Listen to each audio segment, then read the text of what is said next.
बिस्मिल्लाहिर्रहमानिर्रहीम। फ्रेंड्स, इस वीडियो में हम बात करेंगे ब्रिटिशर्स के बारे में।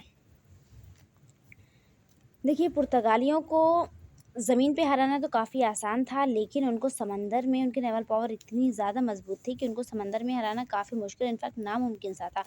तो एक मरतबा एक ब्रिटिश पर्सन जिनका नाम था थॉमस बेस्ट, उन्होंने हरा दिया पुर्तगालियों को समंदर में, जिससे हो गए बहुत ज़्यादा खुश हमारे जहांगीर बादशाह, और उन्होंने इजाज़त दे दी ब्रिटिशर्स को इंडिया में ट्रेड करने की। और 1613 में उन्होंने अपनी फर्स्ट फैक्ट्री इस्टेब्लिश की सूरत में।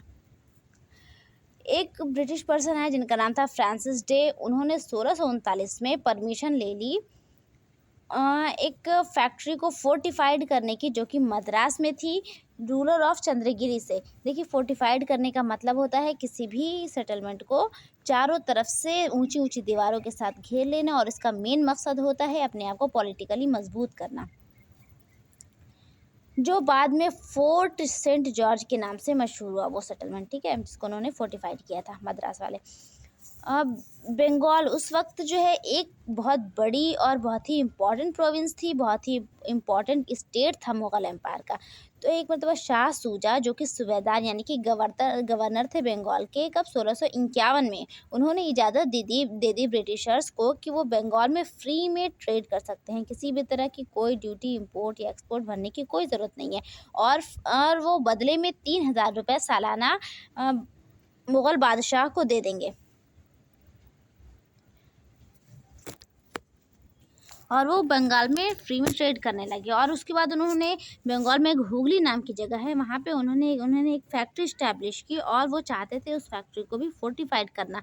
तो विलियम हेजेस नाम के एक पर्सन थे जो गवर्नर थे कंपनी के, उन्होंने अपील की शाइस्ता खान से, जो कि उस वक्त मुग़ल गवर्नर थे बंगाल के। 1682 में उन्होंने अपील की कि वो अपने सेटलमेंट को फोर्टिफाइड करना चाहते हैं, लेकिन शाइस्ता खान ने ये कहकर मना कर दिया कि आप ट्रेड करने आए हो, ट्रेड करके जाओ यहाँ से। लेकिन और उन्होंने इस तरह से उस अपील का कोई जवाब नहीं दिया। उन्होंने कहा कि मतलब आपको फोर्टिफाइड करने की क्या ज़रूरत है।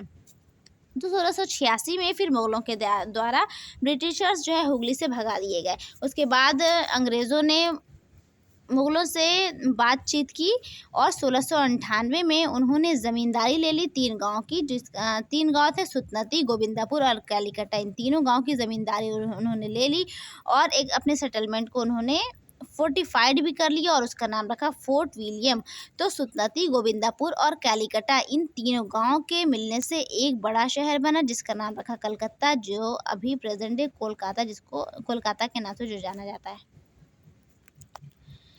उसके बाद 1613 से लेकर 1619 तक हमारे मुग़ल बादशाह थे फ़र्रुखसियार। उसने एक गोलर फरमान जारी किया, जिसको कहा जाता है मैग्ना कार्टा।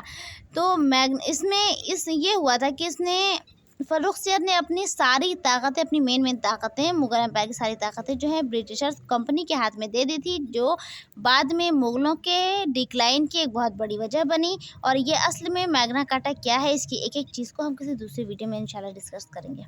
ओके, देखिए, यूरोप से जो भी पावर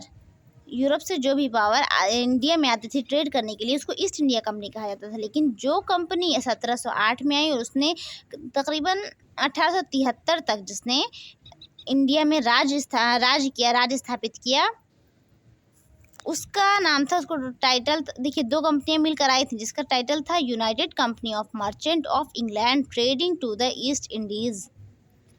और यही थी असली में ईस्ट इंडिया कंपनी, जो 1708 से लेकर 1873 तक इसने अपने ब्रिटिश पॉलिटिकल पावर को इंडिया में इस्टेब्लिश किया, इंडिया में अपने राज को स्थापित किया।